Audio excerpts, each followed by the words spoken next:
छत्रपती संभाजीनगरमध्ये अजित पवारांच्या राष्ट्रवादीची पहिली यादी जाहीर झाली आहे आणि राष्ट्रवादीचे शहर जिल्हाध्यक्ष अभिजित देशमुख यांनी तशी माहिती दिली।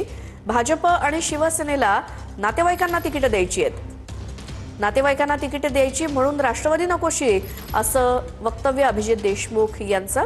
भाजप आणि शिवसेनेवरती त्यांनी आरोप केलेत। आम्ही त्यांना प्रस्ताव दिला, चांगली चर्चा झाली, सगळ्या गोष्टी ठरल्या होत्या। नंतर त्यांनी कोणताही संपर्क केला नाही। दोन्ही पक्ष त्या ठिकाणी त्या बैठका करत होते, आम्हाला त्यात सहभागी करून घेत नव्हते। मला असं वाटतं की त्यांना घरामध्येच सगळे तिकीट द्यायचे आहेत। सेना असेल किंवा भाजप असतील, कोणाला मुलाला द्यायचे, कोणाला बहिणीला, पुतण्याला, भाच्याला किंवा अन्य कोणी जवळच्या नातेवाईकांना त्या ठिकाणी त्यांना तिकीट द्यायचे।